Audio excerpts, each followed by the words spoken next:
So a cool discussion here today with a Q&A session that I had with a group of aspiring golf professionals. And the question was asked, so how do we bring in more millennials or sort of that next generation to replace the senior population as they age out? And there's some interesting concepts here.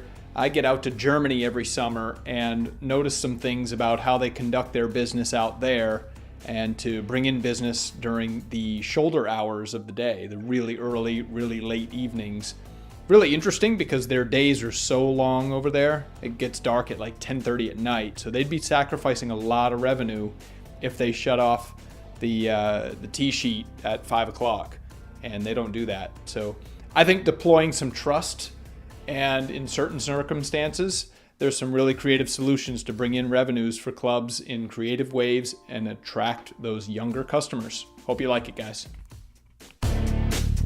This is the Golf Essentials Podcast with Casey Bork.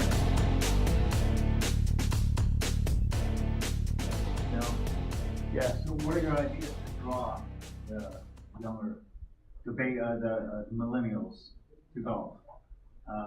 Do you shorten it, the game, to only 6 holes? Do you make it more fun? Do you put beer kegs on each green? I mean, what do you All do of it. to... I love beer.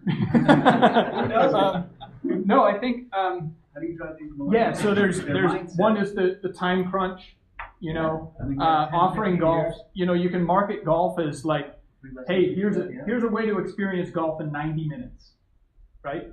Come out for a free 15-minute session, hit a few range balls, do a 3-hole loop after work.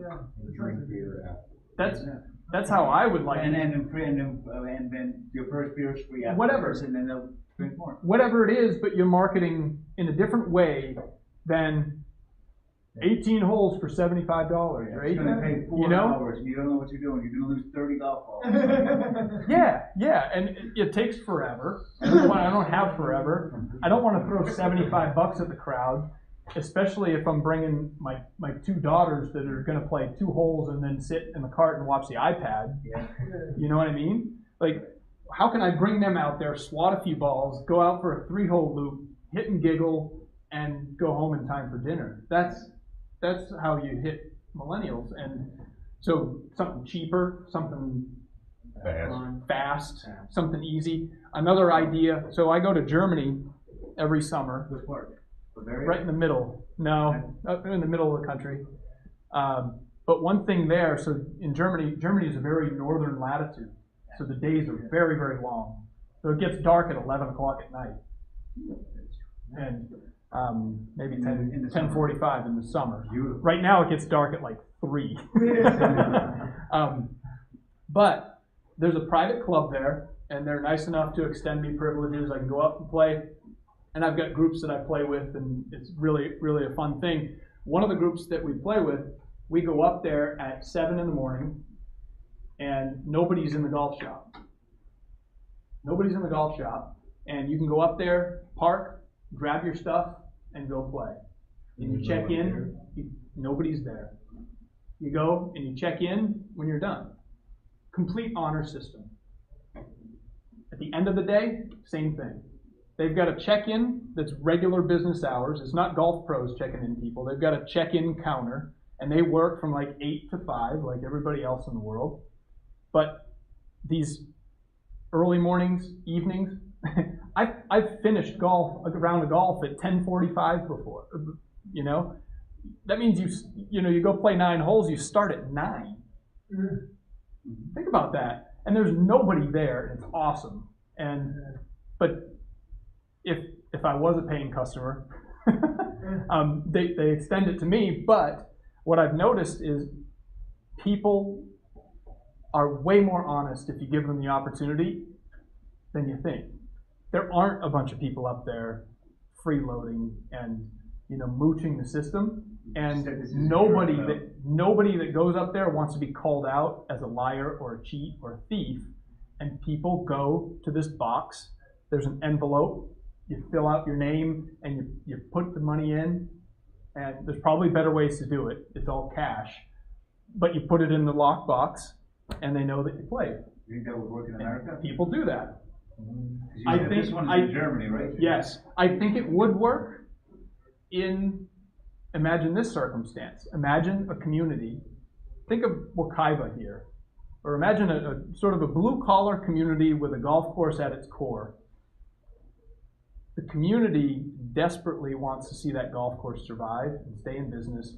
They desperately don't want to see that golf course turn to tumbleweeds, right? So how well do you think those people are going to be policing the honesty thing, you know? Nobody's going to want to get called out. And it's only upside, by the way, even if you get a few freeloaders. Big deal. They're playing golf. They might like it enough to come during the daylight hours where they can't cheat the system. But the club is going to bring in some revenue during these off-peak times when they're otherwise not bringing in any. Like, why not? Here in America, we ride in carts all the time. Over there, they don't. But we've got Metro West, that golf course doesn't even have signs because the neighborhood steals them. They don't have signs. They don't have, like the marble things that say this is hole one. They don't have any of that. And don't put any signs Because, up. I'm saying, that's why I'm like, You know? work in America? Maybe, I don't know. You just have to make people in America think they're under surveillance, and then they'll follow the rules. Yeah. Sometimes, you know what I mean? I agree, but I think human nature is, I think humans, most humans are better than Yes, like to do people the right thing. give us credit for Yeah, being. they like to do the right thing. I agree. And I think surveillance and signage that says don't do this and never do that. Or you just I think tell them that's they're under assuming. surveillance, even if they're not. Yeah, but that's assuming, left alone, we think you're gonna do the wrong thing. Right. How about deploying a little trust? And like that good nature is contagious, just like the bad nature is contagious. And I know it works at this club in Germany, and That is true. it's an idea. I get that every club is different, And and you can try it. that's the nuances. And try it until you see them, trust them until they can't be trusted. Yep.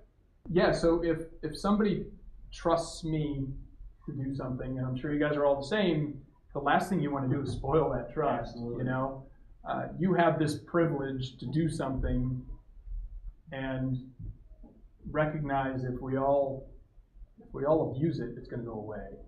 And if I'm a dad and I work till 5 or 6, and I get home, and maybe in the summer I can sneak out and do the little 6-hole walking loop, and once or twice a week, that's how I take in my golf. I'm cool with throwing $20 in the box. It's just way worth it for me, and I want to keep that. And if I'm playing with somebody and they're going to cheat the system, and we say, hey man, why don't you throw your 20 in there because we want to keep that going. Absolutely. And I think there are creative solutions out there like that clubs ought to be deploying to be more accommodating to the end customer, Hey, if you haven't subscribed to the Golf Essentials podcast, it'd be super cool if you did.